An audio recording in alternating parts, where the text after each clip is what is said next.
안녕하세요. 사연에 빠지다의 DJ 민영입니다. 오늘도 사연 시작하기 전에 구독과 좋아요 버튼 꼭꼭 눌러주시고요. 그럼 오늘의 사연 함께 시작해 볼게요. 안녕하세요. 저는 30대 주부입니다. 오늘은 회사에 출근하지 않아 이렇게 여유있게 시간을 갖게 되었어요. 최근 정신없이 일만 하느라 오랜만에 카페에 앉아 커피 한 잔을 하는데 이런 여유가 없었는데 창밖을 보며 바쁘게 움직이는 사람들을 보니 기분이 좋네요. 여러분들도 제 사연 들으시며 여유로운 시간 보내시길 바랄게요. 오늘 제가 사연을 쓰게 된 건 바로 시어머니 때문인데요. 어느 집이나 고부 갈등이 있다고 하지만 저는 특히나 좀 세게 겪게 된 것 같습니다. 저희 시어머니는 정말 지금 생각해도 보통 성격이 아니거든요. 정신력이 강한 편이었던 저도 가끔은 나몰래 울음을 터뜨릴 정도였으니 아마 다른 분들이라면 진즉에 이혼을 생각하지 않았을까 싶네요. 저는 다행히 아직 남편과 함께 살고 있고요. 무슨 이야기인지 궁금하실 텐데 오늘 용기 내어 사연 쓴 만큼 제 사연 들으시고 조언을 주신다면 꼭 새겨듣도록 할게요. 그럼 지루한 이야기 되지 않도록 최선을 다해 한번 써볼게요. 저는 3남 1녀의 장녀로 태어났는데요. 저희 딸만 해도 집안에 4명의 아이들이 있다는 건 다둥이 집안에 속했어요. 그래서 어딜 가나 저와 남동생은 주목을 받곤 했습니다. 남동생들과 제 나이 차이가 그리 많이 나지 않았기 때문에 선생님들은 더더욱 저희를 눈여겨보시곤 했어요. 아주 어린 막내를 빼곤 한 학교에 같이 다녔으니 당연히 눈에 띌 수밖에 없었죠. 특히나 아직도 기억나는 초등학교 2학년 때 담임 선생님, 박민숙 선생님은 저희들을 이뻐해 주셨답니다. 저를 보고도 항상 칭찬 일색이었어요. 우리 수민이가 아이들 잘 보살피니까 애들도 저렇게 이쁘고 바라게 잘 자라나 보다. 엄마 아빠가 흐뭇해 하시겠어. 감사합니다, 선생님. 집안에서는 딱히 칭찬받을 일이 별로 없었기에 저는 선생님의 칭찬을 받으면 그렇게 기분이 좋았어요. 저희 부모님은 동생들과 저를 먹여 살리기 위해 늘 동분서주하셨기 때문에 돌봐주실 여력이 없으셨거든요. 그래서 제가 좀 크면서부턴 동생들 옷 입히는 것부터 요리, 설거지까지 집안일을 엄마처럼 해내야 했답니다. 어린 시절 친구들과 놀고 싶은데 동생들을 챙기느라 같이 놀고 싶어도 놀지 못하는 서름은 아마 아실 분들은 아실 거예요. 친구들이 저희 집 앞까지 와서 같이 놀자고 해도 어린 동생들을 챙겨야 하기에 또래 애들과는 전혀 어울릴 수가 없었어요. 그래서인지 저는 자연스레 집안에 틀어박히게 되었고 남는 시간은 공부를 하며 시간을 때울 수밖에 없었습니다.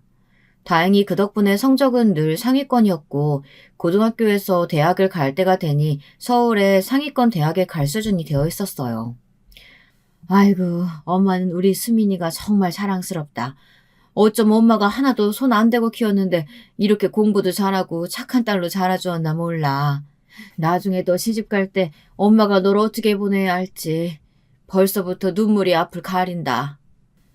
엄마, 남자친구도 없는 나한테 무슨 결혼 걱정? 너무 이른 거 아니야? 대학 가면 남자친구도 사귀고 해야지. 연애도 하고 이쁜 것들도 보러 다니고. 엄마는 수민이가 그렇게 살았으면 좋겠어. 저희 엄마는 자라나는 동안 제게 딱히 무언가를 지원해주지 못했다는 것에 대해 큰 죄책감을 갖고 계셨어요. 그래서 나중에 집이 조금이나마 경제적으로 여유가 생겼을 때 저에게 저런 말씀을 하시곤 했죠. 하지만 대학을 간 후의 삶은 제 생각과 달랐습니다. 제가 대학에 가서 엄마 말씀처럼 이쁜 것들만 보고 행복하게 살았냐 물으신다면 아니요. 전 그렇게 살지 못했습니다. 저도 조금은 바뀔 줄 알았는데 오히려 더 치열했어요. 취업을 하기 위해선 따야 할 자격증이 수두룩했고 학점을 잘 받기 위해선 밤을 새워 24시 카페에서 공부를 해야 했으니까요. 다들 공무원 시험이다 뭐다 열심히 하는데 저만 뒤처질 수가 없었습니다. 슬프지만 이게 대한민국의 현실이었어요. 더군다나 아직 대학을 못 간 동생들이 있었기 때문에 부모님을 도와 동생 학비까지 모으기 위해선 하루하루가 치열할 수밖에 없었죠. 그러던 중 만난 사람이 저희 남편이었습니다. 남편은 저와 달리 굉장히 매사에 느긋한 사람이었어요. 모두가 공부할 때 뒤에서 콧노래를 흥얼거리며 핸드폰이나 보고 있는 사람이었죠. 솔직히 한량 같아 보였기에 저는 처음에 전혀 남편에게 이성적 호감을 느끼지 못했습니다. 근데 남편이 제게 먼저 다가왔어요. 남편은 미대생이었는데 자기와 함께 전시회를 보러 가지 않겠느냐고 하더라고요. 전시회요? 네, 제가 아는 형이 개인전을 연다고 해요. 가서 응원차 들리려고요. 같이 갈래요? 하루하루 빠듯하게 살기 바빴던 제게 미술 전시회라는 건 낯설고 새로운 경험이었어요. 왠지 모르게 끌렸습니다. 그리고 남편을 따라간 미술 전시회에서 저는 남편에 대해서 새롭게 많이 알게 되었습니다. 다들 내가 부잣집 도련님이다 뭐다 해서 공부 안 하고 사는 줄 아는데 아니야. 나 나름대로 미술 공부 열심히 하고 유학도 생각 중인걸. 그리고 예술이라는 게 가만히 앉아 있는다고 바로 나오는 것도 아니고. 그래요? 유학이요? 어디로 갈 건데요? 프랑스 쪽으로 갈까 해. 엄마도 프랑스 파리에 있는 미술학교로 나오셨거든. 남편이 저보다 연상이었기에 제게 자연스레 말을 놓게 되었는데요. 저는 이때 남편에게 많은 호감을 느꼈습니다. 자기 방식대로 멋지게 사는 삶이 저와는 달라 보여 부럽고 좋아 보이더라고요. 남들이 가지 않는 길을 가는 것에 대해서도 뚝심 있게 느껴지고요. 저는 그 뒤 남편과 연애를 이어갔고 남편이 유학을 포기하면서까지 저와 결혼을 하고 싶다고 했기에 저희는 결혼을 서두르게 되었습니다. 남편은 저와 함께하는 결혼 생활이 더 기대된다며 유학은 다음으로 미루겠다고 하더라고요. 그런데 여기서 시어머니께서 반대를 하고 나오셨습니다. 시어머니는 저를 먼저 보자고 하셨어요. 이때만 해도 전 시어머니에게 호감을 갖고 있는 상태였는데요. 만나자마자 절 향해 쏟아붓는 말들을 들으니 그 호감이 곧바로 반감이 되더라고요. 시어머니는 단단히 오해를 하고 계셨습니다. 예, 네가 내 아들 유학길 막아섰다며? 너 한국에서 미술작가로 살아가기가 얼마나 치열한지 아니? 근데 감히 결혼이다 어쩐다 해가지고 애 팔목을 잡아? 어머님, 오해가 있으신 것 같아요. 저는 유학 가지 말라고 말한 적 없어요. 그 사람이 결혼을 원해서 오히려 저보단 그 사람이 밀어붙여서 그래서 결혼 얘기가 나온 거예요. 웃기고 있네. 내 아들이 뭐가 부족해서 잘난 거 없는 너한테 결혼을 물어붙이겠냐? 너 우리 집 재산에 대해 얼마나 알고 있어? 네? 우리 집 재산에 대해 들은 게 있을 거 아니야. 그래서 지금 우리 성웅이 발목 잡고 편하게 살아보려고 하는 거 아니야? 내가 대충 듣자 하니 중상층도 안 되는 집안에서 아등바등 동생들이랑 살아왔다고 들었는데 그럼 그림이 뻔하지 않겠니? 아무튼 나는 절대 허락 못한다. 니들 당장 갈라서. 어머님, 말씀이 지나치세요. 저는 맹세코 그런 적 없어요. 왜 저를 보고 돈 보고 달라붙는 그런 천박한 사람을 취급하시는 건데요? 시어머니의 말씀 하나하나는 상처가 되어 가슴에 콕 박혔습니다. 오해를 하시는 것도 억울했지만 그보다 저를 마치 돈 노리고 달라붙는 여자 취급한 게 너무 자존심이 상하더라고요. 저는 억장이 무너지는 마음으로 당장 남편에게 전화를 했고 남편은 어쩔 줄 몰라 했습니다. 그러더니 자신이 어떻게든 해결해보겠다고 하더라고요. 남편은 여동생과 남동생이 있는 장남이었는데 장남인지라 더 강하게 나오는 것 같다고 말했습니다. 아무리 그래도 그렇지 나를 불러놓고 대낮에 이런 면박을 주시는 게 어딨어. 커피숍 사람들이 다 쳐다봤다고 얼마나 창피했는지 알아? 미안해. 알았어 자기야. 나도 우리 엄마가 그렇게 세게 나올 줄 몰랐어. 내가 유학을 안 간다고 하니까 단단히 실망하셔서 그런가 봐. 그러면서 남편은 어린 시절에 대해 이야기를 해주었는데요. 시어머니는 대학교 교수이자 잘나가는 서양 작가셨는데 남편 역시 자신과 같은 길을 걷길 바라셨다고 했습니다. 그래서 어린 시절 내내 미술 과외니 뭐니 끼고 하시면서 자신이 직접 가르치며 화가에 대한 꿈을 강압적일 만큼 불어넣으셨다고 하시더라고요. 하지만 남편은 정작 유학도 가고 싶지 않아 하고 화가는 더더욱이나 되고 싶지 않다고 했습니다. 그건 오롯이 엄마의 꿈이지 자기 꿈이 아니라고요.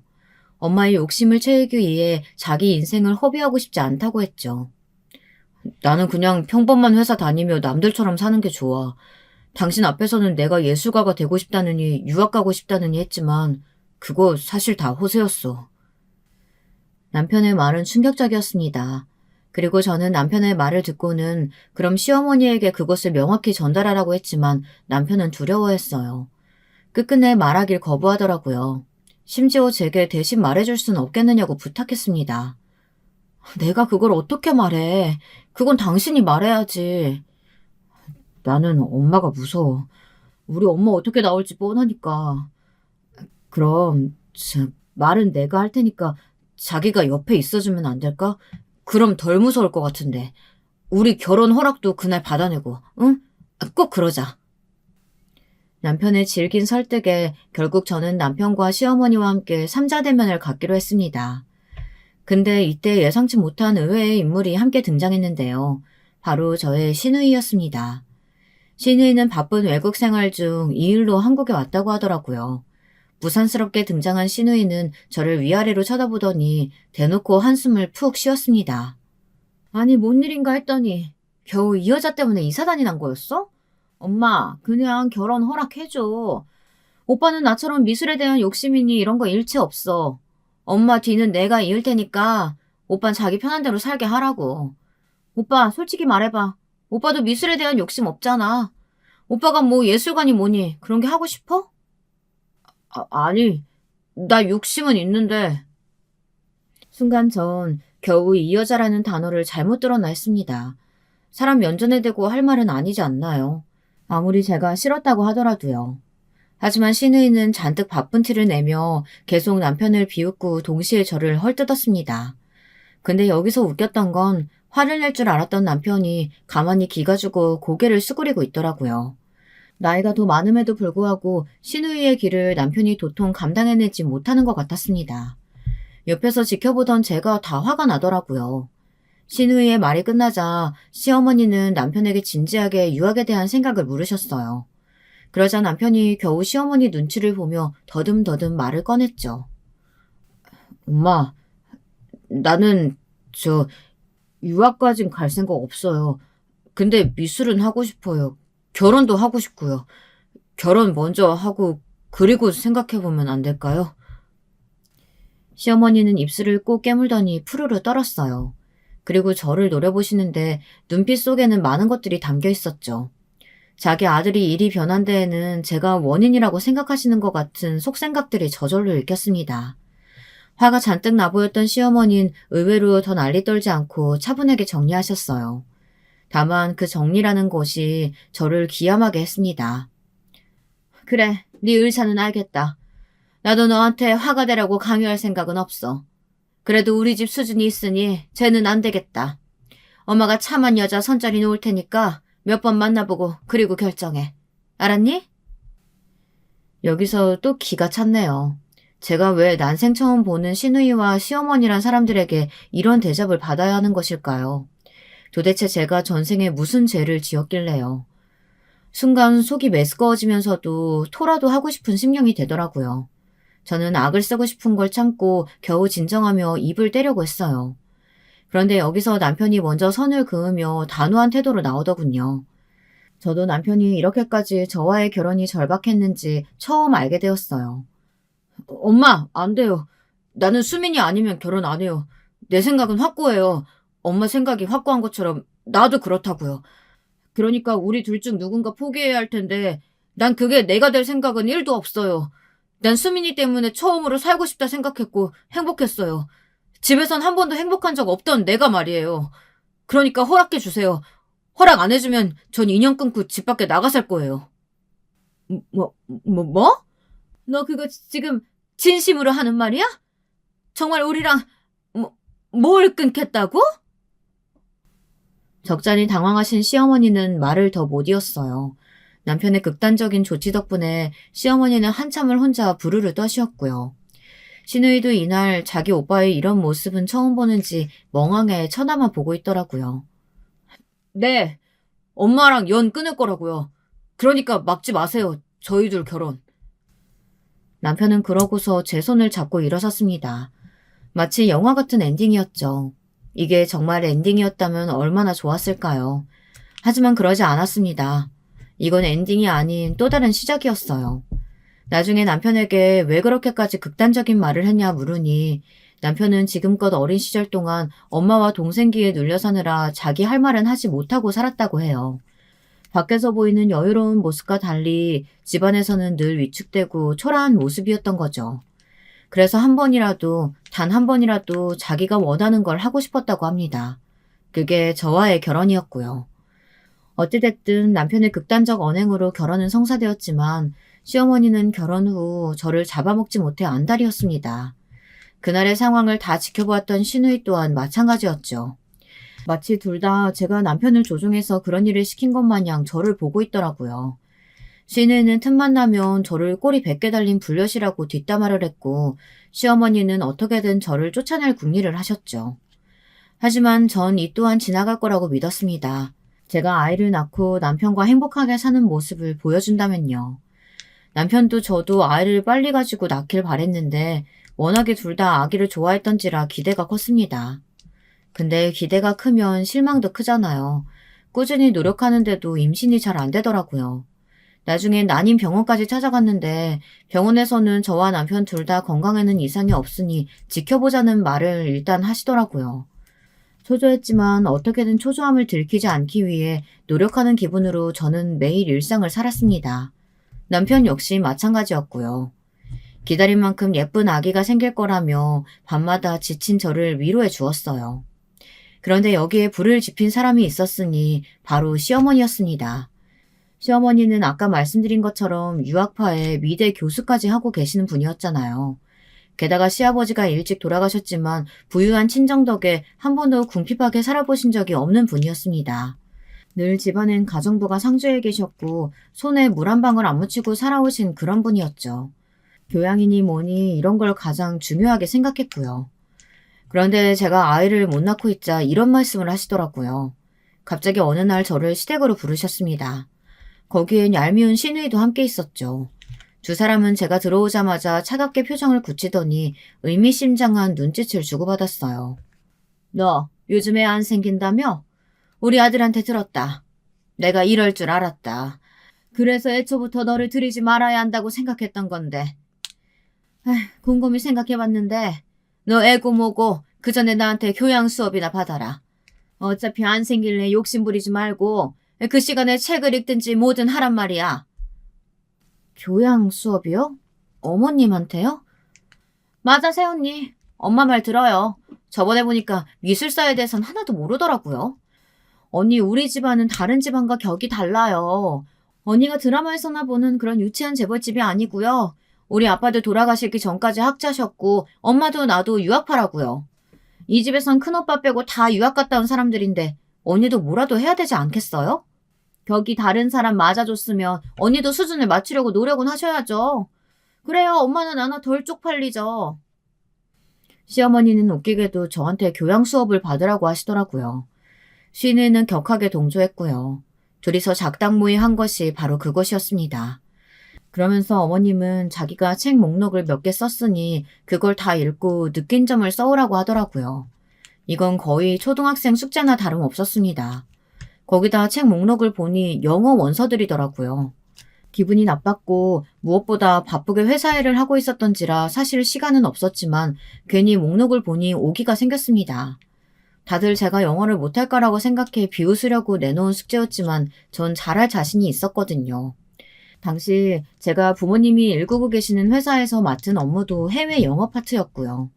그래서 저는 당당하게 읽어오겠다곤 하곤 시댁을 나왔습니다. 그리고 그 다음 주 약속된 시간보다 하루 빨리 가서 아예 영어로 말을 하고 나왔어요. 책에 대해 조목조목 짚어가며 말하는 모습에 시어머니도 시누이도 모두 놀라더라고요. 둘 다 당황함을 숨기지 못하는 얼굴에 무척이나 통쾌했습니다. 업무가 바빠 어쩔 수 없이 지하철에서 시간을 쪼개 읽어야 하는 책이긴 했지만 그럼에도 그 피로가 싹 풀리는 기분이었달까요. 그런데 시누이는 갑자기 발작하듯 외치더라고요. 새언니, 어디서 인터넷에서 긁어온 걸 말하시는 거예요? 영어도 못하는 주제 어떻게 그걸 다 외우셨대요? 노력 많이 하셨겠어요? 노력은 제가 칭찬해 드릴게요. 근데 발음도 후지고 외워온 거 다 티나거든요? 그러게나 말이다. 내가 숙제를 내줬으면 똑바로 할 생각을 해야지. 어디 잔머리를 굴리고 앉아있어? 저는 더 이상 이 유치한 장난질에 놀아나고 싶지 않았습니다. 그래서 말씀드렸죠. 제가 직접 읽고 요약한 것이고 알아보기 쉽게 책에 직접 형광펜을 그었으니 그은 부분을 보시면 알 거라고요. 남편에게 책을 달라 말하니 남편이 엉겁결에 책을 한 장씩 펼쳐 보여주었어요. 시어머니와 시누인 가만히 보더니 아무 말 하지 못했고요. 이로써 제 승리였죠. 자기들처럼 유학파가 아니란 이유로 사람을 교양 없다고 무시하고 비하하는 시댁 식구들에게 한 방 먹인 셈이었으니 기분이 정말 좋았습니다. 하지만 시어머니는 이것이 더 괘씸했나 봅니다. 그 다음은 저의 임신을 공격하더라고요. 여기에 저는 큰 상처를 입게 되었고요. 시어머니는 자기 아들 씨면 임신이 안 될 리가 없는데 너 때문에 임신이 안 되는 게 아니냐면서 불을 붙였습니다. 임신 안 되는 며느린 필요 없어. 내가 누차 말했지만 나는 우리 장남 씨가 꼭 필요하다고. 우리 아들 닮은 애로 대를 이어야 되는데 이게 대체 뭔 사달이냐? 엄마, 난임병원에서 문제 없다고 했어요. 오히려 스트레스 받으면 이 사람이 더 힘들어질 거라고요. 그만하세요. 너는 요즘 왜 이렇게 나한테 대들고 있니? 며느리 감싸주겠다고 너 키워준 엄마한테 따박따박 대들고 있는 거야? 예, 너는 입이 있으면 말을 좀 해봐라. 네가 말을 해야지 왜 자꾸 우리 아들한테 돌려? 남편은 그런 게 아니라며 말리려 했지만 저는 이미 마음이 무척 상한 뒤였습니다. 아무래도 요즘 친정엄마께서 임신 잘 되는 보약까지 챙겨주실 정도로 걱정을 하고 계셨고 저 역시 신경이 날카롭게 곤두서 있었거든요. 최대한 담담히 대답하고 나오긴 했지만 집으로 돌아오는 길 너무 눈물이 나더라고요. 비죽비죽 흐르는데 눈물을 닦아낼 새도 없이 집으로 돌아오고 말았어요. 도착하자마자 남편은 급한 회사일이 있어 나갔고 저 혼자 덩그러니 남겨져 있는데 스스로의 처지가 좀 처량하다고 느껴지더라고요. 저는 슬픈 기분을 잊기 위해 그냥 깡소주를 마시고는 잠에 들었습니다. 잠결인지 엄마와 남동생의 목소리가 왁자지껄하게 들리는데 그 소리가 참 듣기 좋았어요. 시어머니로부터 받은 상처가 커서 그런지 더 그립고 그립더라고요. 그리고 그렇게 눈을 뜨고 훌훌 자리에서 털고 일어난 지 일주일 만에 기적이 생기고 말았습니다. 제게 아이가 생긴 것이에요. 친정 가족들 꿈을 꾼 게 이상하리만치 기억에 남았는데 마치 이 모든 게 하늘에서 내려준 예정된 축복 같았어요. 저는 먼저 부모님께 전화드려 말씀을 드렸죠. 주말이었지만 부모님은 한 걸음에 달려와 축복해 주셨습니다. 아이고, 우리 딸한테 아이가 생기다니 너무 기쁘네. 네가 그렇게 걱정했는데 너무 다행이야. 나도 얼른 우리 손주 보고 싶다. 얼마나 예쁠꼬. 그래도 딸, 임신 초기에는 조산 가능성도 있으니까 몸 조심해야 된다. 알겠어요, 엄마, 아빠. 너무 감사해요. 나 우리 가족금 꾼 게 뭔가 예사롭지 않다 했는데 진짜 이렇게 임신이 될 줄은 몰랐어요. 저희 부모님은 둘 다 기독교인이셨기에 기도를 드리고 다 같이 저녁 식사를 함께 했습니다. 오랜만에 남동생들까지 모인 화기애애한 자리였어요. 그런데 그날 시어머니로부터 전화가 온 겁니다. 시어머니는 다짜고짜 저희 집에 오시겠다고 하더군요. 제가 지금 친정 부모님이 자리에 계시다고 하니 그런 못마땅한 기색으로 내일 오겠다고 하더군요. 다음날 오신 시어머니는 저를 보자마자 잔소리부터 늘어놓았습니다. 축하 인사는 쏙 빠진 채 어떻게 태교를 해야 하는지, 똑똑한 아이를 낳으려면 어떻게 준비해야 하는지, 자기가 남편을 임신했을 때 했던 온갖 미신 같은 방법들을 알려주더라고요. 솔직히 저는 들으면서 한기로 흘렸습니다. 물론 태교는 저도 힘쓸 거지만 시어머니가 알려주신 방법은 거의 미신에 가까웠거든요. 네가 그리 똑똑지 못한 애니까 애만큼은 잘 키워야 되지 않겠어? 내가 일단 알려준 방법대로 다 해보고 이 부적도 붙이고 자라. 용한 무당한테 가서 아주 큰 돈 주고 받아온 거니까 꼭 팬티 안에 넣어놓고 자야 된다. 알았냐? 미대 교수직이나 되시는 분이 왜 이렇게 무당과 무속에 집착하시는지 모를 일이었습니다. 본인만 믿으면 될 것을 저에게까지 강요하시며 언제는 저에게 제 팬티의 안을 확인해야겠다고 하더라고요. 어머님, 당황스러워요. 그게 무슨 말씀이세요? 네가 내 말을 제대로 따르고 있는지 아닌지 봐야 알지. 난 우리 손주도 예술시켜서 아주 고고한 사람 되게 만들 거야. 네 남편이 아쉽게 이 길을 포기하긴 했지만 그 미련한 놈은 어쩔 수 없다 치고 손주라도 잘 만들어 봐야지. 어머님, 또 그 얘기예요? 남편이 회사 다닌다고 해서 미련한 사람이 되는 건 아니잖아요. 저희 둘 다 잘 살고 있는데 왜 그런 말씀을 하세요? 심지어 시어머니는 남편까지 못 믿어했습니다. 자기 아들마저도요. 저 때문에 이 모든 게 어그러졌다고 생각하시는 건 덤이었고요. 최선을 다해 키운 아들이 자기처럼 대학 교수가 되지 못하고 유학도 가지 않았으니 실망하실 수 있는 건 이해하지만 그렇다고 멀쩡히 괜찮은 회사 다니는 남편이나 저를 폄하하는 건 도무지 이해가 안 되었습니다. 그러면서 제 팬티 검사를 하겠다고 하루에 10번은 전화를 해댔습니다. 나중엔 진절머리가 나서 시어머니 전화를 부재정으로 돌려놨더니 난리가 났더군요. 시누이가 대신 전화해서 언니 우리 엄마 전화 쌩 까는 거 아니죠. 얼른 받아요 라며 재촉하고 시어머니는 위협성 문자를 보냈었고요. 내 아들하고 이혼하고 싶지 않으면 곱게 전화 받는 게 좋을 거다. 이런 요지가 담긴 문자였죠. 기가 차더군요. 어떻게 모녀가 쌍으로 미칠 수 있는 걸까요? 요즘 시대에 이런 시누이와 시어머니가 있다는 게 믿겨지지도 않았네요. 제가 친구들에게 말하면 친구들은 기겁을 했고요. 제 또래 친구들은 고부 갈등을 겪지도 않았고 명절이나 생신 정도만 챙기면 된다고 생각하고 있었거든요. 저처럼 이렇게 지나치게 간섭받고 명령받고 막말 듣는 사람은 없었습니다. 그러던 어느 날 또 청천벽력 같은 일이 터졌어요. 출산을 하고 얼마 지나지 않아 남편의 남동생인 도련님이 귀국하시는 날이라며 귀국 파티 준비를 해야 한다고 하시더라고요.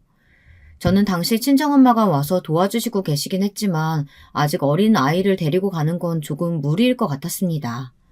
거기다 제가 당시 몸도 안 좋았거든요. 그런데 시어머니는 일을 두고 역성을 내더라고요. 당장 오지 않으면 저희 집에 쫓아올 기세로 말씀하시는데 스트레스가 확 몰려왔습니다. 옆에 있던 친정엄마가 괜찮냐며 걱정을 하시는데 엄마에게 솔직하게 말씀드리기가 어려웠어요. 괜히 엄마까지 신경 쓰실까 봐요. 그래서 어쩔 수 없이 아픈 몸을 하고 귀국 파티에 참석을 했습니다. 아이고 왜 이렇게 늦었냐? 너 때문에 내가 지금 출장 요리사까지 불러하고 있었잖아. 돈이 얼만지 알기나 해? 네가 들어오면 집안일은 한결 편해질 줄 알았더니 며느리란 게 매일같이 애 돌본다고 집에 처박혀 있으니 너 내가 아들 낳아서 봐준 줄 알아. 알겠니? 예전 같았으면 이미 이혼시키고도 남았어. 시어머니는 오자마자 잔소리를 퍼부었고 저는 못 들은 척 쑥 지나가 부엌으로 향했습니다. 부엌 개수대엔 설거지 더미가 쌓여있더라고요. 시누이도 그 누구도 손을 대지 않은 게 분명했죠. 다들 저를 기다리고 있었던 거예요. 이때 남편이 눈치껏 와서 설거지를 도와주더라고요. 남편은 내내 미안해했습니다. 성질머리 들어온 자기 엄마 때문에 이런 일까지 제가 하고 있다면서요. 저는 남편의 말에 대답할 정신도 없었습니다. 그냥 얼른 끝내고 집에 가서 쉴 생각으로 일을 하고 있었어요. 근데 이날 또 한 번의 사단이 터진 겁니다. 시어머니께서 주신 부적 기억하시나요? 똑똑한 아이 낳으라며 주신 부적이요. 저는 그 부적을 지갑 안쪽에 보관하다가 그 뒤로는 어디로 뒀는지 잊어먹고 지내고 있었는데요.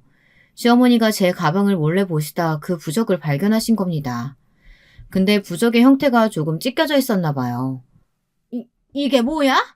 아니, 이거 내가 준 부적, 이거 왜 이러냐? 다들 와봐라, 어? 아니, 너 팬티 속에 안 넣고 다녔니? 부적이 왜 이 모양이 됐냔 말이야. 너 솔직하게 말해. 나 쓰러져 죽는 걸 보고 싶지 않으면 당장 솔직하게 말하라고. 엄마 왜 그래요? 무슨 부적을 팬티 속에. 그건 너무하잖아요. 그리고 아이도 낳았으니 가방 안에 둬서 그렇게 된 거겠죠. 오버하지 말고 그만하세요. 오랜만에 동생도 왔는데. 넌 닥치고 있어. 네가 말해봐봐. 어떻게 된 일이냐 이게? 내가 말했잖아. 똑똑지 못하고 천한 네가 애라도 잘 낳아야 이 집안에 기여하는 일이라고. 네 친정집안 식구들 상견례장에서 변변치 못한 옷차림 보고도 내가 결혼 엎을까 하다 참았는데 너는 진짜 내 호의를 개떡으로 알아듣는 모양이구나. 여기서 전 더는 참을 수가 없었습니다. 자기들처럼 유학파 아니란 이유로 교양이 없네 뭐네 하던 시댁 식구들이 이제는 제 친정 식구들까지 건들다뇨. 여기서 참을 수 있는 사람이 몇이나 될까요? 참고로 그날도 저는 시댁일이라며 아이까지 내버려두고 뛰어온 상황이었어요. 저희 친정엄마께서 저를 대신해 아이를 봐주고 계셨고요. 제가 아들을 낳았다는 이유로 용돈도 좀 주시더니 그 이후부터는 아이도 출산했겠다 굳은 일들을 시키려 드는 걸 보니 알겠더라고요. 시어머니는 저를 며느리가 아니라 종으로 보고 있다는 거였습니다. 저는 머리끝까지 화가 올라 말을 내뱉었어요. 어머님, 그게 무슨 말씀이세요? 도대체 왜 저희 애꿎은 친정 식구들 건드시는 건데요? 도대체 그게 무슨 막말이냐고요? 제가 뭘 그렇게 잘못했나요? 왜 아무 이유 없이 당하고 있어야 하냐고요? 앞으로 저희 엄마 아버지 욕하지 마세요. 어머님보다 더 성실히 살고 계시는 분들이니까요. 웃기고 있네. 말은 아주 번지르르하게 하네. 니네 엄마 아빠 어디 청소부라도 하고 있는 거 아니었냐? 애만 줄줄이 낳아가지고 힘겹게 살아온 거 내가 다 아는데 무슨 성실이니 뭐니 하는 소리를 그런 소리 늘어놓고 자빠져 있어? 시어머니와 시누이는 일제히 비웃었고 시누이 또한 대놓고 맞장구를 치며 까르르 웃어대더군요. 마치 인간이 아닌 족속들처럼 느껴졌습니다. 저는 한 번만 더 저희 친정 식구들을 욕하면 가만 있지 않겠다는 으름장을 놓고선 시댁을 뛰쳐나왔습니다. 제 머릿속엔 오로지 이혼 생각뿐이었어요. 갓 출산한 제가 이혼을 생각했으니 제정신이 아니었죠. 하지만 이미 마음은 그쪽으로 향하고 있었습니다. 이혼하고 싶다, 끝내고 싶다, 시댁 식구들을 더 보고 싶지 않다, 이 생각뿐이었습니다. 그런데 제가 정신없이 가느라 누가 오는 줄도 몰랐나 봅니다. 갑자기 누군가 제 어깨를 덥석 붙잡더라고요. 놀라서 쳐다봤는데 도련님이었어요. 도련님은 아까 전까지 사태를 가만히 지켜보고 있었던 사람이었습니다. 그러다 제가 뛰어나오자 같이 따라 나온 모양이었어요. 남편도 아닌 도련님이란 사실에 조금 놀랐는데 도련님은 혹시 카페 같은 곳에라도 가서 이야기를 좀 나눌 수 있겠냐 하더군요. 거절하기가 어려워 일단은 알겠다고 하고 들어갔죠. 도련님은 그날 카페에서 내내 미안하다고 말했습니다.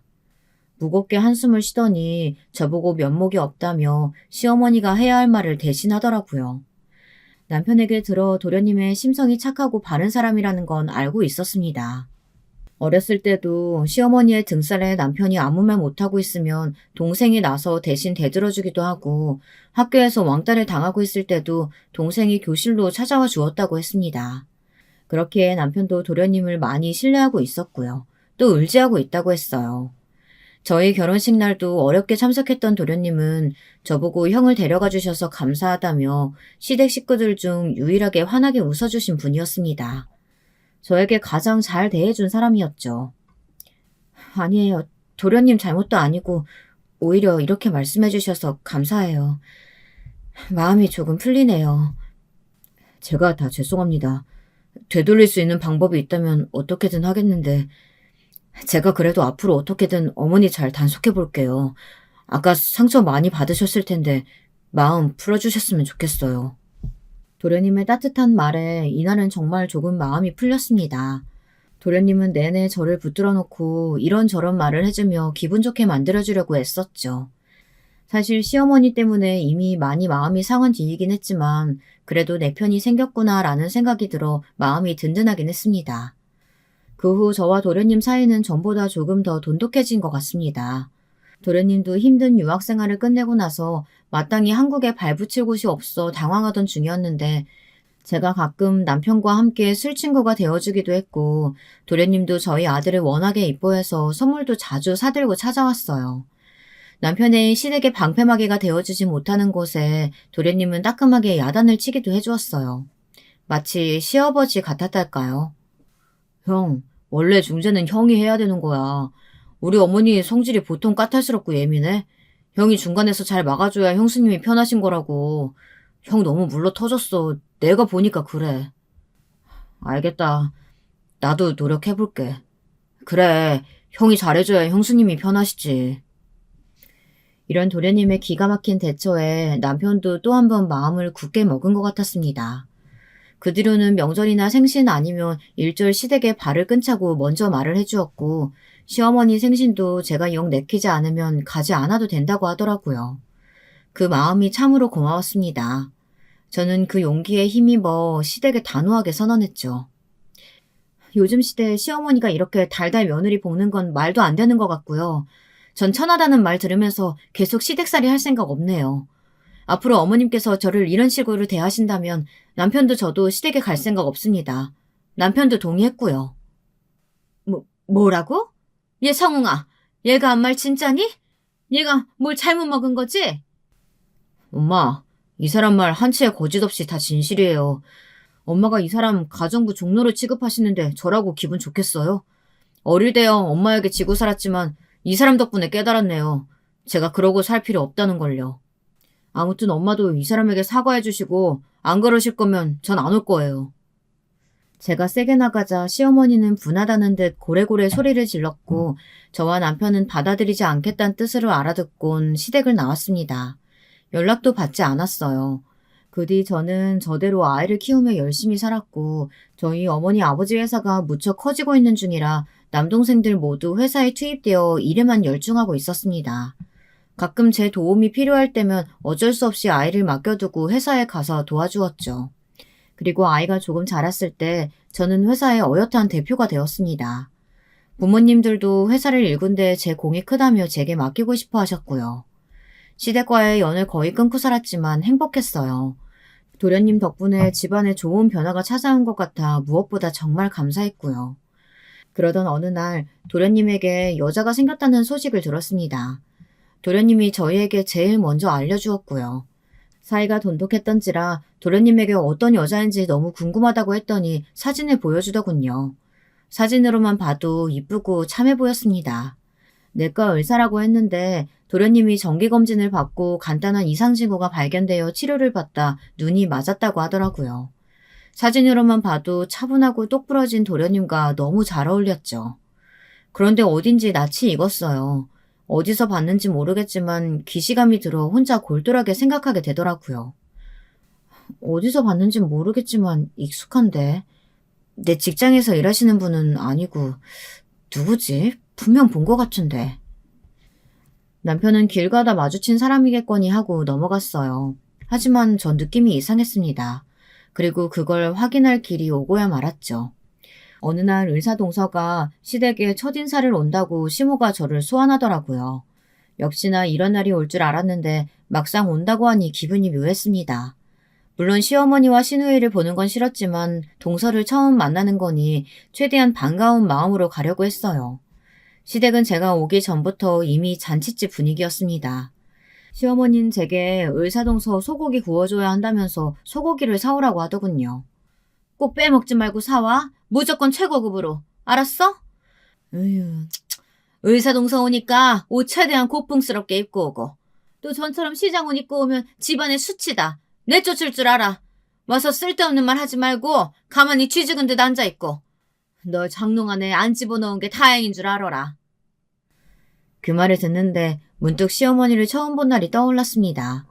시어머니는 제게 소고기를 구워주긴커녕 자기 아들 유학길 막았다며 화를 펄펄 내시곤 했죠. 참 씁쓸해지는 순간이었습니다.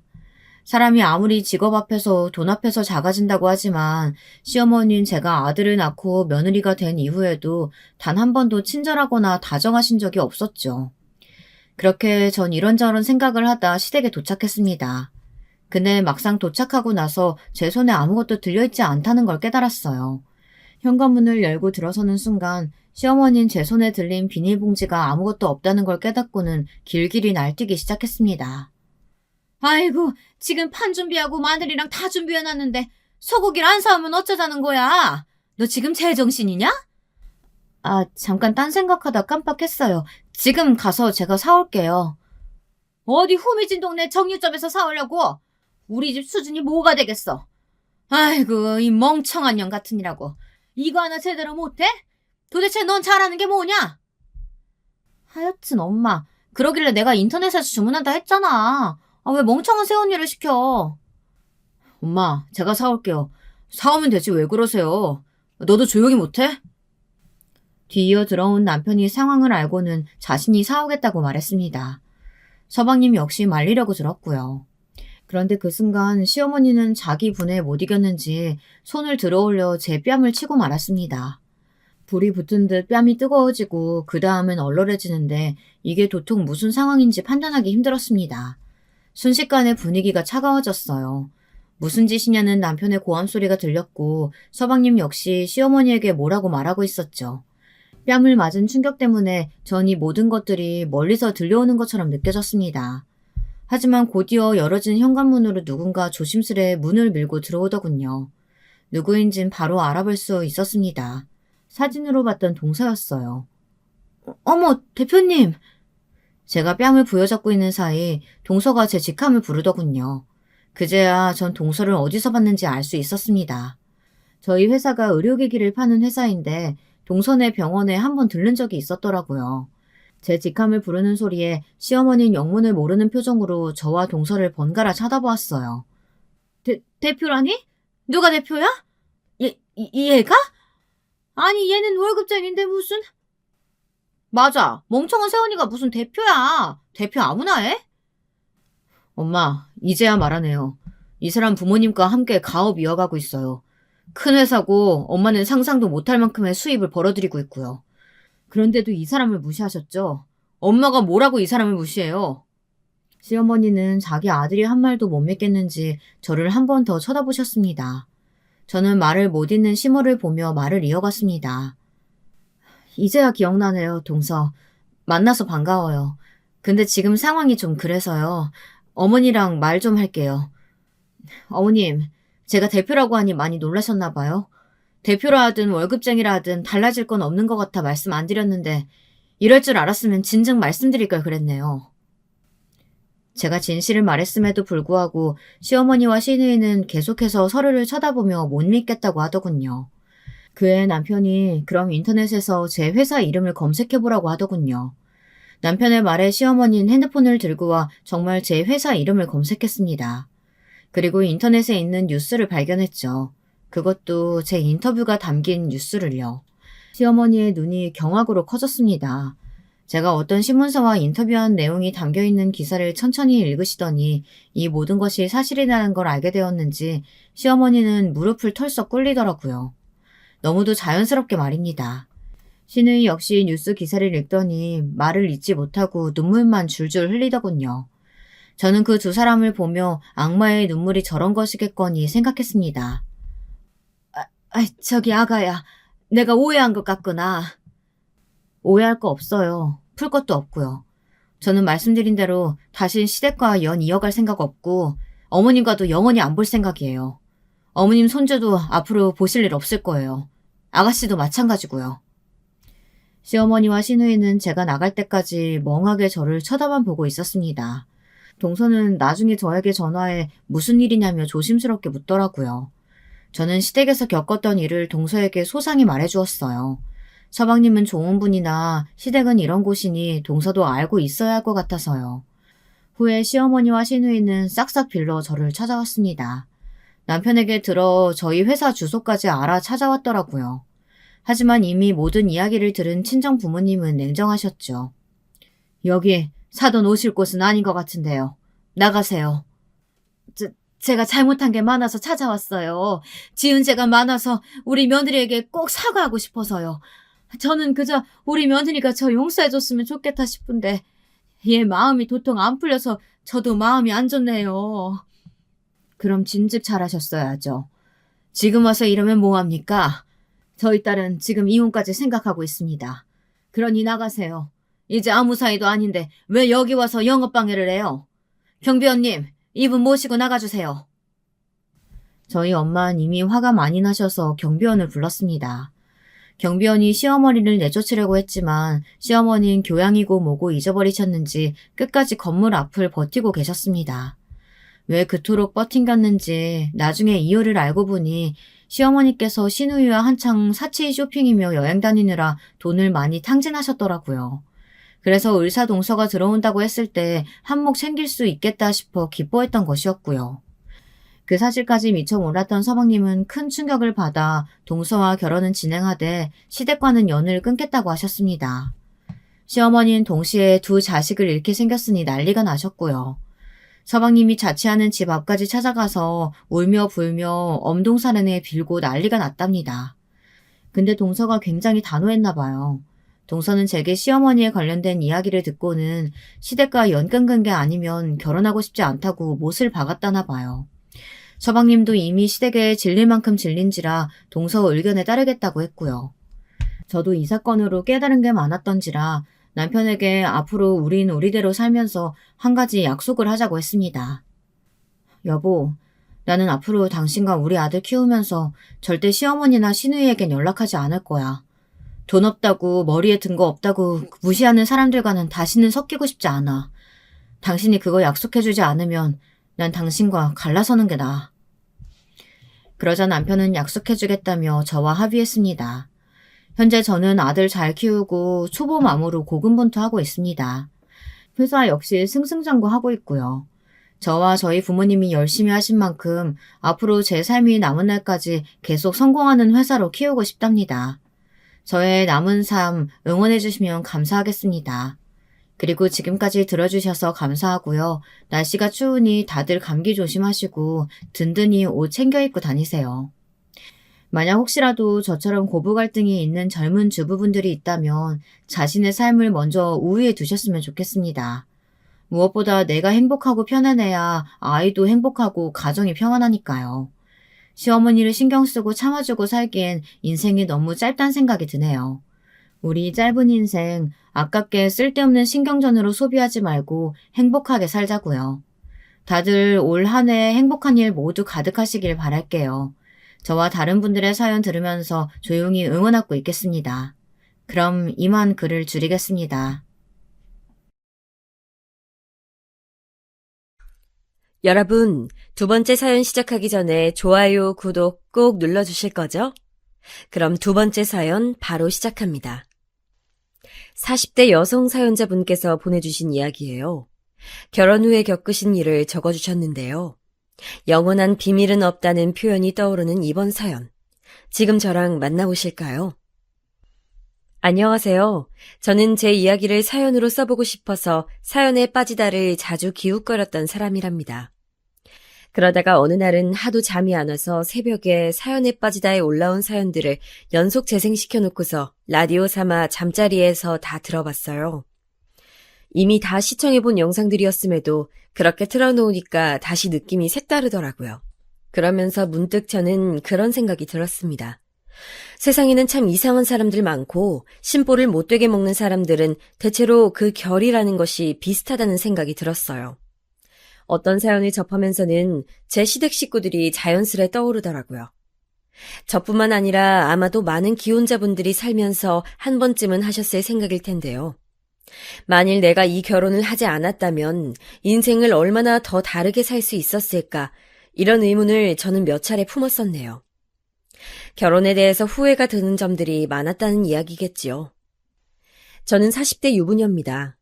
한때 사회문화적으로 많이 유행하듯 들렸던 표현인데 혹시 딩크 부부라는 거 들어보셨을까요? 아이 없이 부부끼리만 살아가기로 합의한 경우를 뜻하는 건데요. 한때는 이게 독특한 형태처럼 받아들여졌지만 이제는 아예 하나의 모습으로 자리를 잡은 듯 싶습니다. 20대의 어리고 젊은 나이에 결혼해서는 결혼 생활 10년 이상이 지나도록 아이가 없는 부부가 꽤 된다니 말이죠.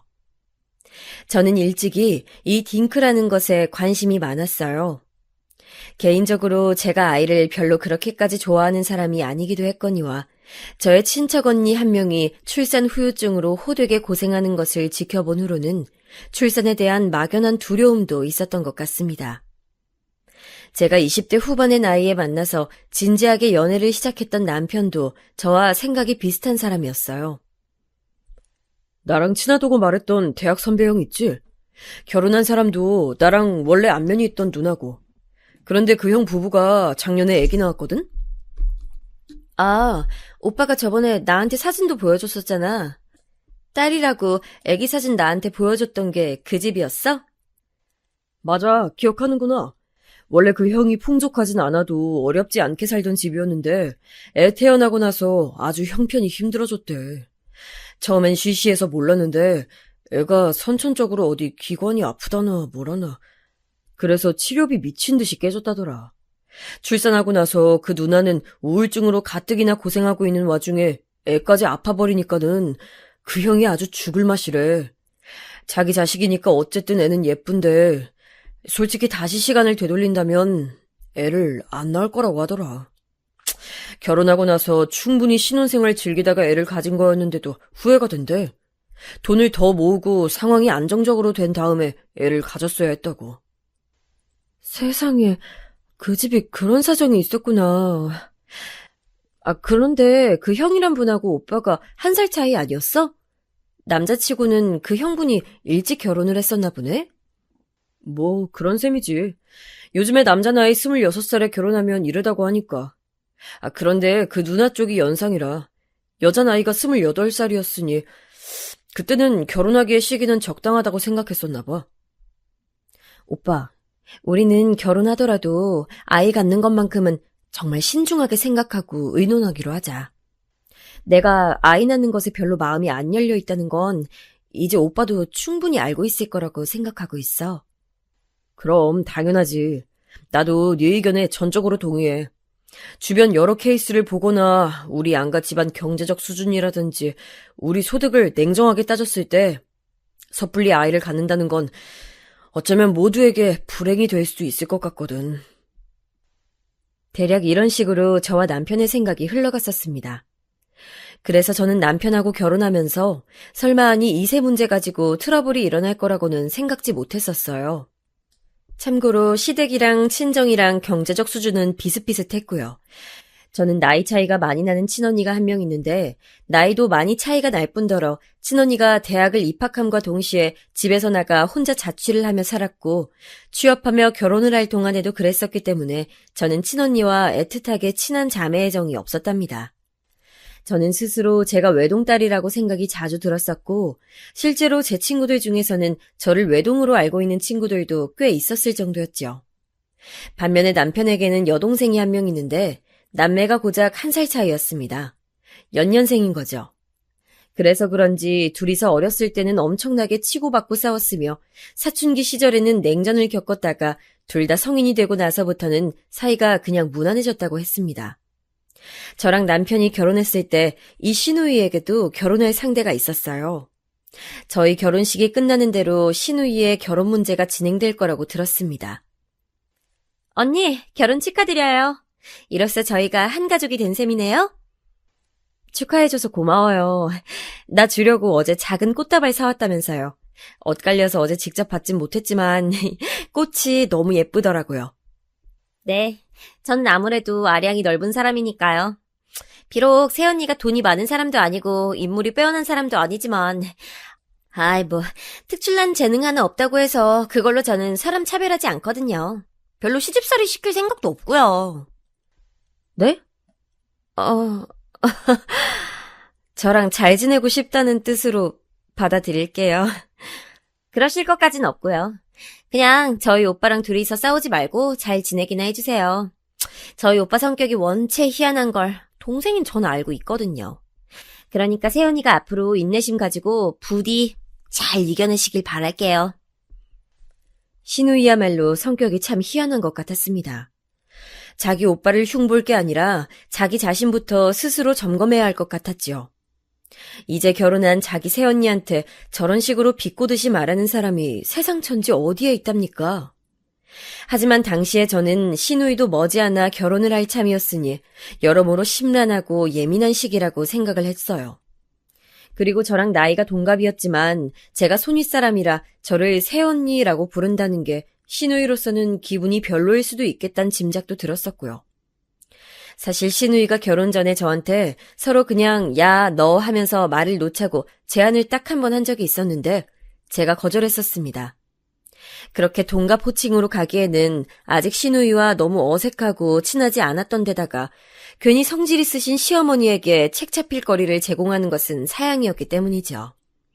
그래서 그냥 서로에게 좋은 새가족이 되어주고 호칭도 딱 알맞은 것으로 부르자고 했을 뿐인데 그게 그렇게나 시누이의 심기를 건드렸던 것일까요? 저한테 말을 할 때면 비꼬듯이 하는 화법을 사용하더라고요. 마치 제 결혼이 탐탁지 않은 것처럼 말입니다. 어쨌거나 결혼을 시누이랑 하는 것도 아니었고 저는 남편이랑 둘이서만 잘 살면 된다고 여겼었어요. 결혼 전에 몇 번이고 상의했던 이세 계획도 잘 지키면서 말이죠. 결혼하고 얼마 안 되었을 때 남편이 저한테 먼저 이런 얘기를 꺼내기도 했었어요. 자기야, 우리는 나중에 아이를 낳더라도 한 명만 낳는 게 어때? 한 명만? 하긴 우리가 향후 3년 안에는 아이를 갖지 않기로 했으니까 그때가 지나서 아이를 낳는다면 우리 나이 따졌을 때 많아봤자 2명까지가 최선 아니겠어? 그러니까 나도 한 명만 낳는 거 괜찮을 것 같은데 갑자기 오빠가 그런 생각은 왜 했어? 아니, 그냥 중국에는 아직도 소황제라는 문화인식이 팽배한 것 같길래 우리도 한 명만 낳아서 아이한테 해주고 싶은 거 다 해주면서 그렇게 키우자. 그래, 좋아. 대신에 오빠, 그 아이를 낳는 건 아직 지금으로서는 먼 훗날의 얘기인 거 알지? 당연히 알지. 아주 먼 얘기고 지금은 그저 우리끼리 부부 생활 즐기면서 살면 돼. 중국은 워낙 인구가 많다 보니까 한 가정의 아이를 한 명만 낳아서 키우자는 일명 소황제 정책이 널리 퍼져 있었어요. 자식을 여러 명 낳으면 모두를 풍족하게 키우는 것이 어려워지지만 외동 한 명만 낳는다면 마치 황제처럼 떠받들어 키우는 게 가능하다는 것이 그 정책의 취지였답니다. 남편은 바로 그 이야기를 들먹인 것이었는데요. 저도 외동을 낳아 키우는 것 정도는 동의가 되었기에 남편한테 고개를 끄덕거려 줬었죠. 저랑 남편은 결혼하고 나서도 각자 일을 부지런히 하는 맞벌이 부부였습니다. 전형적인 서민 가정에서 태어나고 자란 케이스가 바로 저희 부부였고요. 결혼하면서 양가의 지원을 받기는 했지만 그것이 집이라든지 그럴싸한 예단, 혼수 같은 게 아니었어요. 다만 예식장이며 신혼여행을 다녀올 수 있을 정도의 비용이었지요. 저희 부부는 결혼하고 나서 돈을 꾸준히 모으기로 했어요. 둘이 같이 벌어서 모으니까 숫자가 커질 때마다 그걸 확인하는 재미가 있었습니다. 이대로라면 3년 뒤에 아이를 가지는 걸 생각해 볼 여유가 있겠어. 아직은 경제적으로도 여유롭지 못하고 나 자신도 아이를 낳아 키운다는 것에 아무런 확신이 없지만 시간이 해결해 주겠지? 저는 그런 생각을 하며 결혼 생활을 해나갔고 중간중간에 시부모님 때문에 스트레스를 받는 사건들이 있었지만 그 정도는 해프닝 정도로 여기고 넘어갈 수 있는 시집살이라고 느꼈어요. 결혼한 지 1년도 안 되었을 때였으니 아직은 한 가족이 되어가는 진통을 겪는 과정에 있다고 생각했습니다. 그런데요, 결혼 1주년을 앞두고 제가 그만 임신이 돼버렸습니다. 완전히 이건 청천벽력이었어요. 왜냐하면 저랑 남편은 둘 다 분명히 그 시점에서 이세를 가질 생각이 없었으니까요.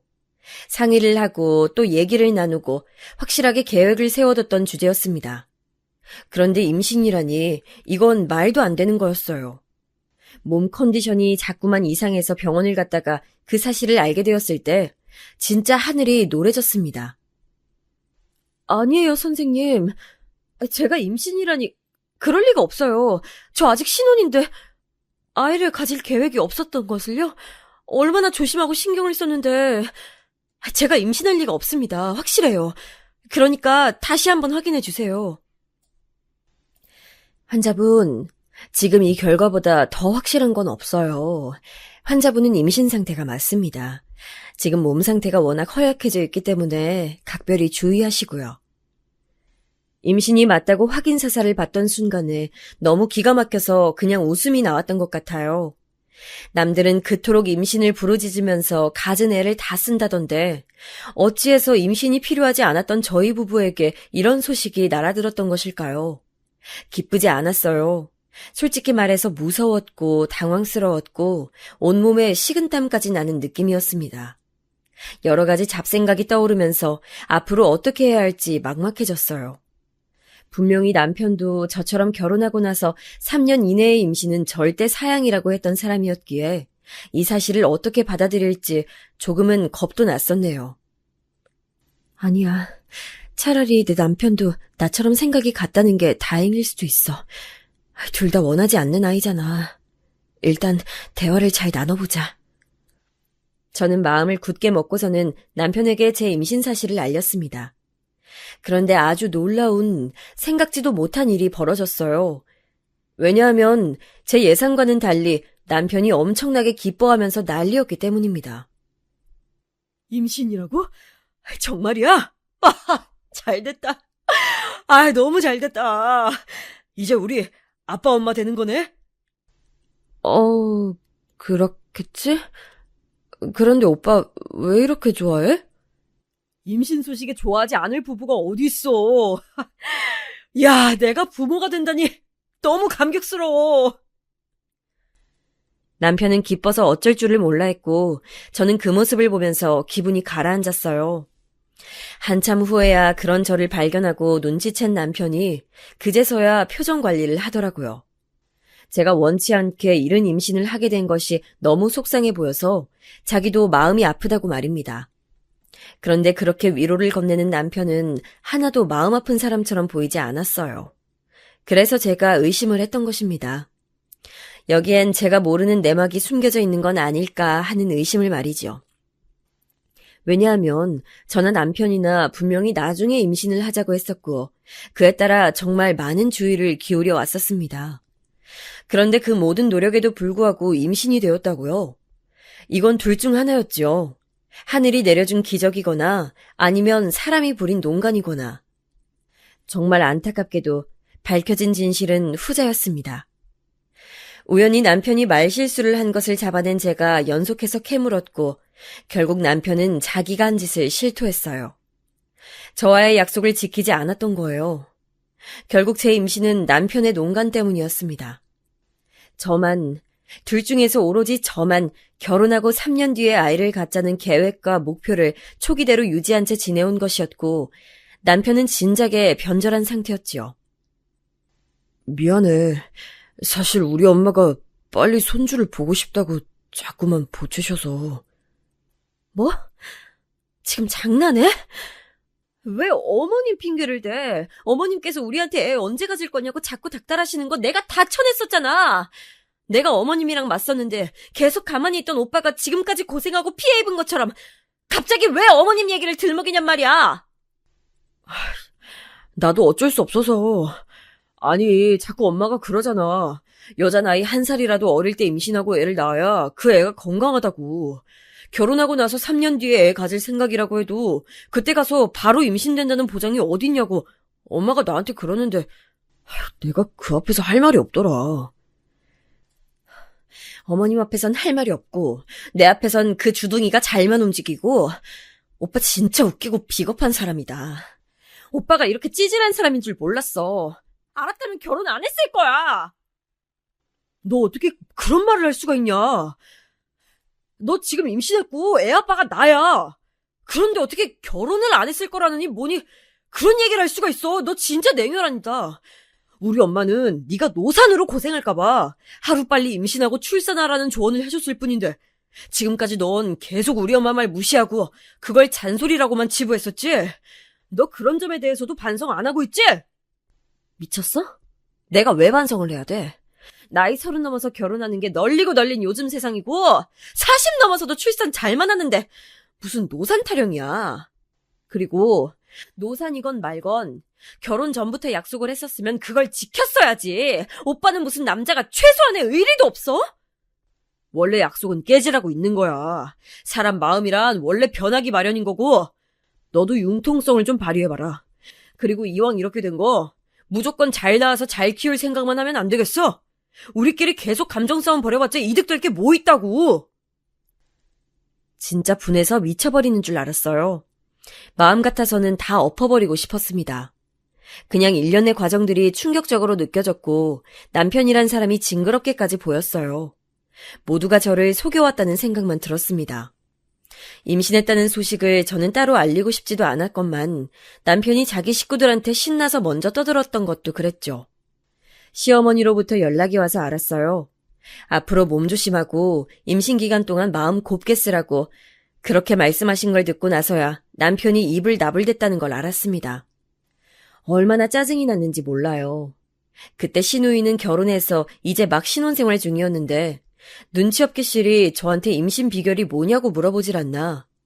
뻔히 제가 이른 임신을 원하지 않았다는 걸 시누이도 알고 있었으면서 말을 그따위로 하는 저희가 뭐였겠어요.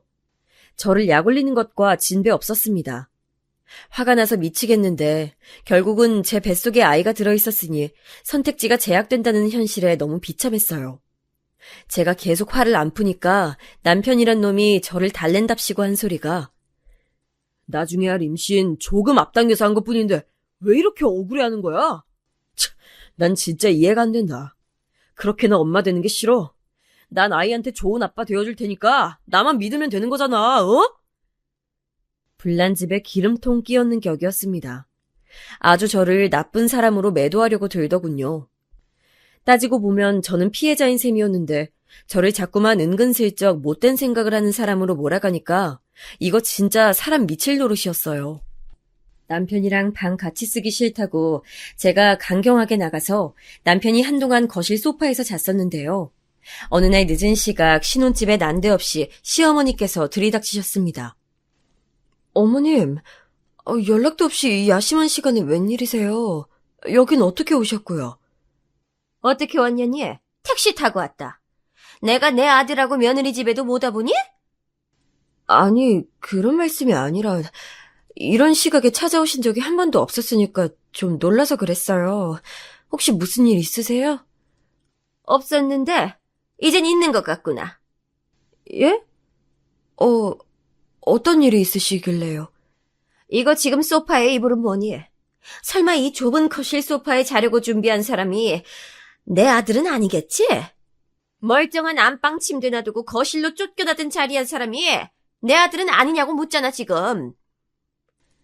와, 뭐 이런 일이 다 있는가 싶어서 순간적으로 정신이 아득해졌습니다. 제가 당황하는 동안 남편은 세상의 불행은 자기가 다 떠하는 사람처럼 침울한 표정으로 옆에 서서는 고개를 떨구더라고요. 연기 한번 가증스러웠네요. 아니에요, 어머님. 제가 임신을 해서 그런지 요즘 잠버릇이 험해졌는데 그것 때문에 잠깐 따로 자고 있었던 거예요. 그렇지, 오빠? 맞아. 내가 비록 임신한 와이프 옆에서 자고 싶은 사람이긴 해도 내 생각만 할 수는 없으니까 밖에 나와서 자야지. 어쩔 수 없지. 내가 배려하고 양보해야 하는 상황이니까. 말을 해도 어쩜 저렇게 꼼수 가득하고 얄밉게 할 수 있었을까요? 아니나 다를까 남편의 말을 들은 시어머니께서는 분노를 하셨고 그 늦은 밤에 저는 때 아닌 잔소리 폭탄을 맞아야만 했습니다. 천만다행인 건 제 살벌한 표정을 확인한 남편이 필사적으로 시어머니께서 저희 신혼집에서 그날 주무시고 가는 것만은 막아냈다는 것이었죠. 안 그랬으면 저는 당장 짐 싸서 나갔을 거예요. 그런데 차라리 그렇게 되는 편이 나았었나 봅니다. 왜냐하면 며칠 뒤 갑작스러웠던 시어머니의 방문의 이유를 알게 됐거든요. 어쩐지 난데없이 시어머니께서 들이닥친 것이 수상했는데 알고 보니까 남편 놈이 벌인 짓이었어요. 자기가 요즘 침대에서 쫓겨나 소파 생활을 하고 있다면서 시어머니께 일러바쳤던 것입니다. 그래놓고서는 자기가 모친한테 쪼르르 일러바친 모양새가 되긴 싫다며 아무것도 전말을 모르는 척 잠자리를 펴놓은 밤늦은 시각에 신혼집에 와달라고 남편이 시어머니께 부탁을 했었던 것이죠. 이건 시어머니와 통화를 하다가 시어머니께서 섣불리 여러 가지 말씀을 하시는 바람에 제가 상황을 유추해서 알아냈던 사실이에요. 와, 정말 배신감이 들더라고요. 도저히 이 결혼 생활을 계속해나가고 싶지 않다는 그런 생각이 들었을 때였어요. 그 생각이 영향을 끼쳤던 것인지 찾아왔던 생명이 홀연히 떠나버리고 말았습니다. 근무할 때도 뭔가 몸 상태가 심상치 않다는 게 본능적으로 느껴졌는데 병원에 가서 확인해 보니까 그렇게 됐더라고요. 남편한테 바로 알렸고 저는 일단 몸을 추스르려고 병원에 있었어요. 누워서 링겔 맞고 있었는데 그런 저한테 남편이 뭐라고 했는 줄 아세요? 저처럼 악독한 여자는 처음 본다고 그랬어요. 아이를 낳기 싫어서 갖은 수를 쓴 거 아니냐면서 의심된다고도 그랬어요. 임신을 위해서 갖은 수를 썼던 사람이 왜 나한테 적반하장으로 굴어? 오빠 진짜 미친 거 아니야? 날 의심하긴 뭘 의심하는 거야? 내가 진짜 너처럼 뻔뻔하고 무서운 여자는 생전 처음 본다. 어떻게 자기 애가 허망하게 떠났는데 얼굴이 멀쩡할 수가 있어? 눈도 빨갛지도 않고 붓지도 않았잖아. 진짜 냉정하다. 난 이렇게 눈물이 하염없이 나오는데. 본인이 눈물 많은 걸 가지고 왜 나한테 냉정하다 그래.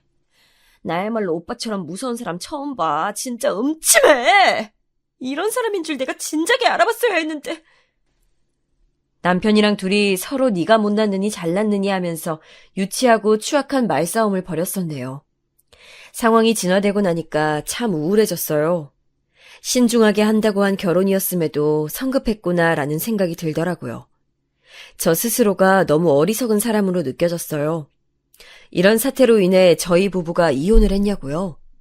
그랬다면 제가 사연에 빠지다 채널에 제 얘기를 보내는 일도 없었겠죠. 야속하게도 딱 그 타이밍에 저희 친정에 일이 생겼습니다. 친정엄마가 편찮으셔서 수술까지 받으셨거든요. 저는 가뜩이나 건강이 좋지 않으신 친정엄마에게 제가 마땅치 않은 딸인 것 같아 너무 죄송했어요. 친정엄마에게 스트레스는 쥐약이었고, 따라서 저는 그때 이혼을 진지하게 생각할 수 없었던 것 같아요. 무엇보다 제가 우울해서 활력이 하나도 없었는데, 이때 웬일로 남편이 온갖 집안일을 다 해줬습니다. 작은 집에 성인 2명이 사니까 별로 대단한 집안 일거리는 없었지만요.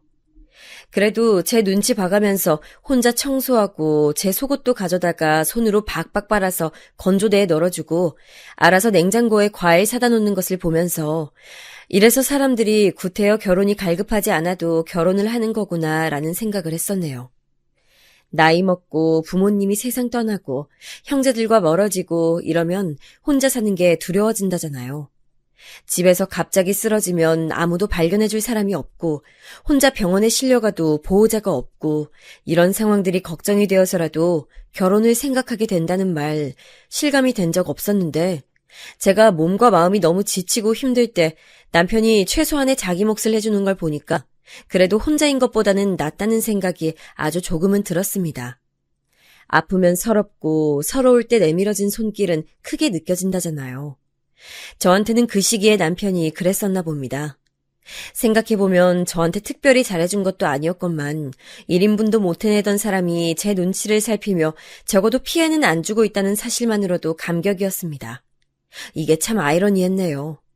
그런데 또 그 시기가 황당한 나비 효과를 불러왔어요. 네가 감히 내 아들을 부려먹어? 자기는 집에서 손끝 하나 까딱 안 하고? 아이고 내 신세야, 내가 무슨 죄를 지어서 저런 며느리를 들었냐고. 아이고 나 억울해 죽겠네. 시어머니께서 분개하신 것이었습니다. 남편이 뭐 대단한 일을 한 것도 아니었고 원래 제가 집에서 했던 일들을 했을 뿐이었건만 시어머니께서는 그게 그렇게나 분하신 모양이었어요. 이때부터 제가 시어머니께 제대로 미운 털이 박힌 셈이었죠. 저는 그러거나 말거나 그때는 제 코가 석자였고 친정엄마의 걱정으로 머릿속이 가득 차 있었기 때문에 시어머니께서 저를 어떻게 미워하시든 신경 안 썼습니다. 그런데 여기에 시누이까지 가세를 하게 되었어요. 이것 또한 전말이 존재합니다. 발단은 시누이가 임신을 한 것이었죠. 이건 원래 몰랐던 사실이지만 시누이가 일방적으로 시매부를 한참 쫓아다녀서 사귀었고 결혼까지 하게 되었던 거래요. 어쩐지 결혼식장에서 봤을 때도 신랑 쪽은 무덤덤해 보였는데 신부는 한박 웃음이었죠. 거기에 보통 결혼식장에서 한 명이 운다면 신부가 울잖아요. 그런데 양가 부모님께 인사를 하던 타이밍에 눈물을 글썽거린 건 신랑 쪽이었고 신부는 그저 환희에 차 있었습니다. 시누이가 그렇게나 시매부를 자기 남편으로 맞은 게 좋았었나 보더라고요. 이랬으니 임신을 한 것도 행복했겠죠.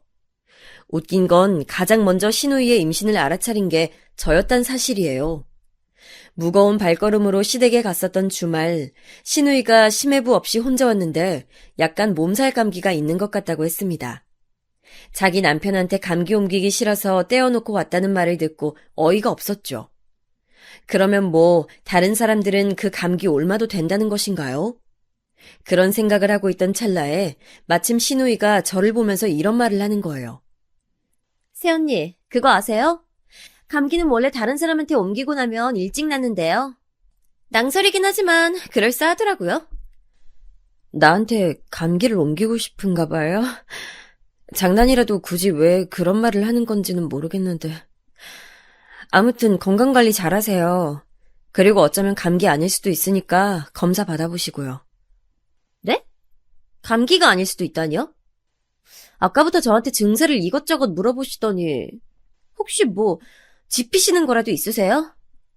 제가 혹시 감기가 아니라 큰 병 같나요? 아니요, 그게 아니라 들어보니까 혹시 임신으로 컨디션 난조를 겪고 있는 건 아닌가 싶어서 그랬어요. 그러니까 섣불리 감기약 먹지 마요. 제가 그렇게 말하니까 시누이가 화들짝 놀랐었는데 얼마 뒤에 임신이라는 걸 알게 됐어요. 제가 슬쩍 했던 추측이 맞았던 것이죠. 남편은 별로 자기 여동생의 임신을 축하해주고 싶지 않다면서 철없는 소리를 했지만 저는 아무것도 안 하고 있는 건 좀 아닌 것 같아서 영양제 같은 걸 이것저것 선물해줬습니다. 근데 시누이가 임신 중기에 해외여행을 간다고 했어요. 태교 여행이라고 거창한 이름을 붙여서 말이에요. 가까운 제주도로 가는 것도 괜찮을 것 같은데 굳이 비행기 타고 멀리 태교 여행 갈 것까지 있어요? 괜히 피곤하게 되는 거 아닌가 싶네요. 왜요? 제가 연예인들이 나가는 태교 여행 간다니까 질투나시나 봐요. 그럴 리가요. 이왕 가는 거 즐겁게 시간 잘 보내다가 오세요. 네, 당연히 그럴 거예요. 태교 목적으로 해외여행 가는 건 아무나 하는 게 아니니까요. 말하는 꼬라지 한번 얄미웠던 신우이. 그 해외 태교 여행을 다녀오고 나서 저한테 연락이 왔어요. 배가 좀 느낌이 이상한데 임신하면 원래 이런 거냐고 물어보더라고요. 저는 그 주스 채우기 전에 유산했던 사람인데 저한테 물어봐도 제가 어떻게 답을 줄 수가 있었겠나요? 오히려 저는 그런 질문을 저한테 하는 신우이가 참 배려 없다고 느껴졌지만 그런 티를 내지 않았습니다. 그냥 최대한 안정을 취하라고 말만 해줬어요. 그런데 그로부터 며칠이 지났을 때였습니다. 신우이가 유산을 했다고 하는 거예요. 듣고 나서 깜짝 놀랐어요. 그리고 왠지 짠한 마음이 들었죠. 저도 유산을 겪어본 사람이니까요. 근무하다가도 자꾸 신우이가 생각나서 마음이 쓰였는데 고민 끝에 메시지를 보내줬습니다. 절대 본인 탓 아니니까 너무 괴로워하지 말라는 내용이었어요. 그런데 신우이가 답장이 없었어요. 하루가 지나고 이틀이 지나도 말이죠. 저는 답장을 해줄 수 없을 만큼 신우이가 심적으로 힘든가 보다 싶어서 내버려 뒀습니다. 그랬더니 다시 며칠 후에 시어머니로부터 연락이 왔어요. 너는 유산도 겪어본 사람이면서 어쩜 그렇게 내 딸한테 매정하게 조언 하나 안 해줄 수가 있었니? 어머님, 갑자기 그게 무슨 말씀이세요? 해외여행 간다는 애를 말렸어야지. 그런 곳에 멀리 가서 무리하면 유산될 수 있다고 네가 말 한마디쯤은 해줬어야 되는 거 아니니? 그래놓고서는 아무렇지도 않게 유산한 사람한테 힘내라고 문자를 보내?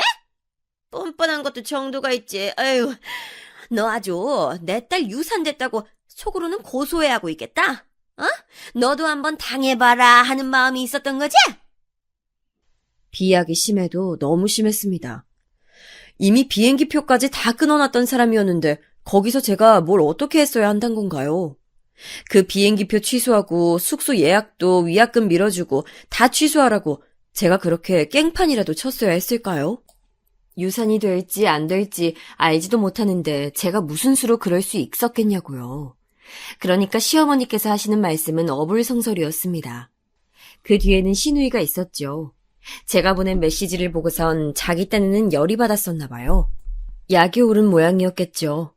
사람의 선의를 자기 멋대로 곡해하고서는 자기 모친한테 쪼르르 가서 나쁘게 일렀던 것입니다. 그럴 줄 알았으면 신우이의 유산 소식에 마음 아파해주지 않았을 텐데 너무 후회스러웠고 허무하기까지 했어요. 저는 제가 뭘 잘못했는지 모르겠다고 시어머니께 맞섰고 그 이후로 신우이랑은 사이가 틀어졌습니다. 남편은 중간에서 눈치를 보느라 어쩔 줄 몰라 했는데 마침 시아버지께서 당신의 고향 시골집 공사를 시작하시는 바람에 시댁이 좀 바빠져서 분위기가 환기됐어요. 자연스레 신우이의 유산으로 인한 냉전은 뒷전으로 밀려났죠. 저는 이듬해 끝자락에 임신을 했고 아들을 낳았습니다. 건강을 회복하셨던 친정엄마가 쓰러지셨는데 병원에서 기대를 낮추라고 저희 친정 식구들한테 그랬어요. 그래서 각오는 했었지만 포기는 할 수 없어서 모두가 매달려서 친정엄마를 간병했어요. 예상보다 오래 사셨지만 결국 친정엄마가 세상을 뜨셨습니다. 친정엄마가 쓰러지셨을 때 제 조카들 보면서 그나마 희미한 웃음을 짓곤 하셨거든요. 그때 많은 생각이 들었습니다. 남편이랑 얘기를 많이 나눴고 이때 아이를 가졌습니다.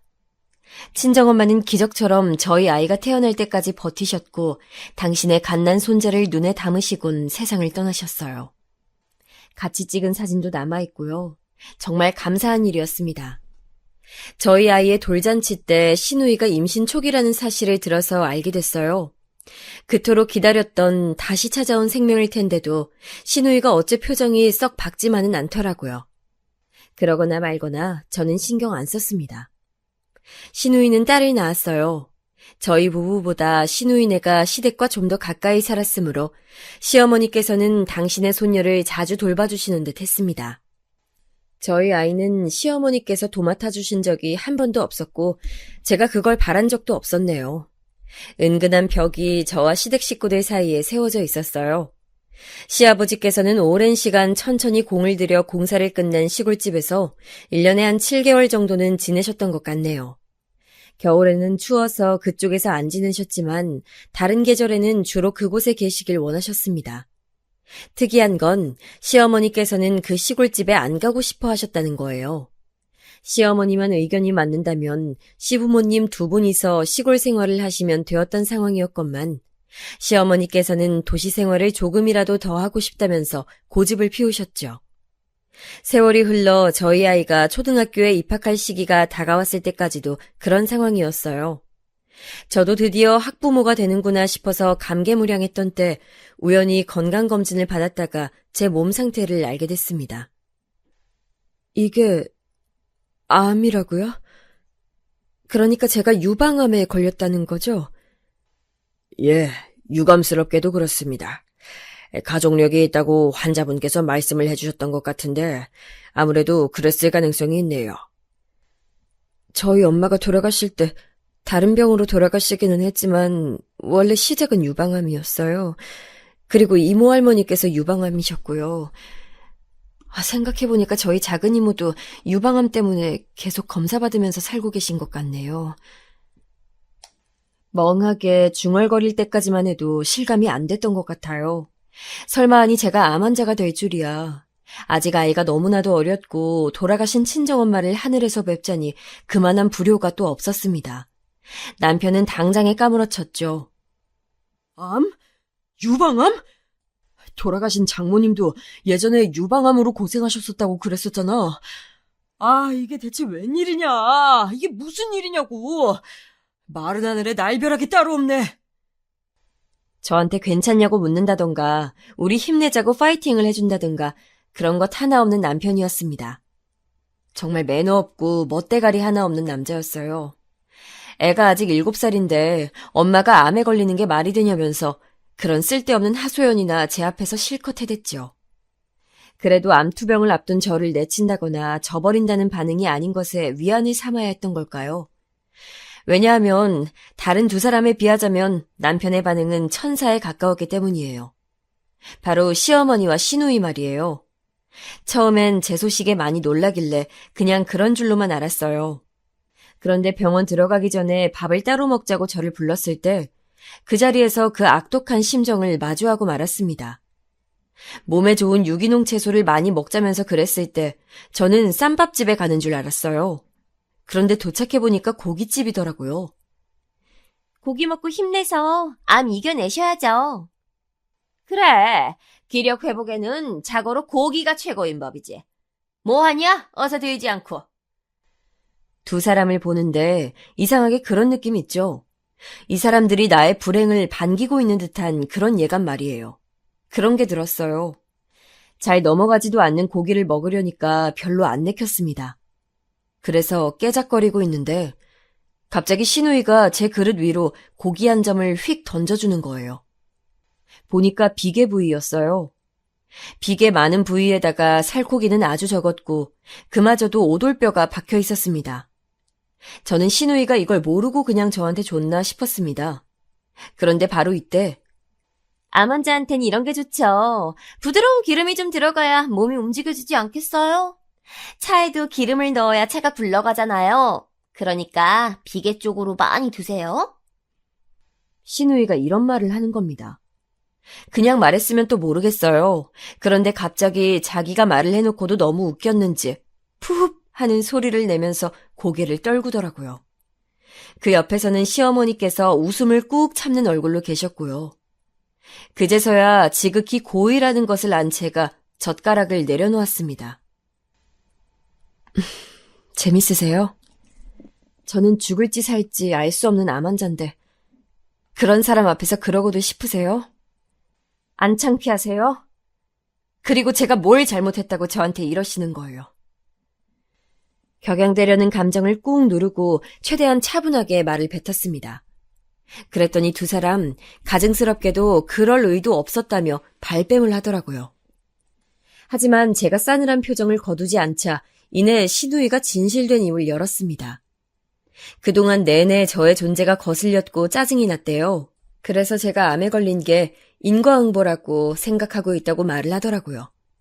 시어머니께서는 이해 질세라 남의 아들을 개고생시킨 못난 며느리 주제에 항상 기고만장한 게 마음에 안 들었는데 암에 걸려서 호되게 당하게 되었으니 잘된 일이라고 생각을 한다며 그렇게 말씀을 하셨고요. 제가 암에 걸렸다고 하는데도 남편의 입에서 이혼이란 단어가 안 나오는 걸 보면 제가 악독하게 남편의 길을 꽉 누르고 살아온 게 틀림없다면서 시어머니께서는 목에 핏대까지 세워가며 저에게 쓴소리를 늘어놓으셨습니다. 무슨 말을 해도 통할 상대들이 아니더라고요.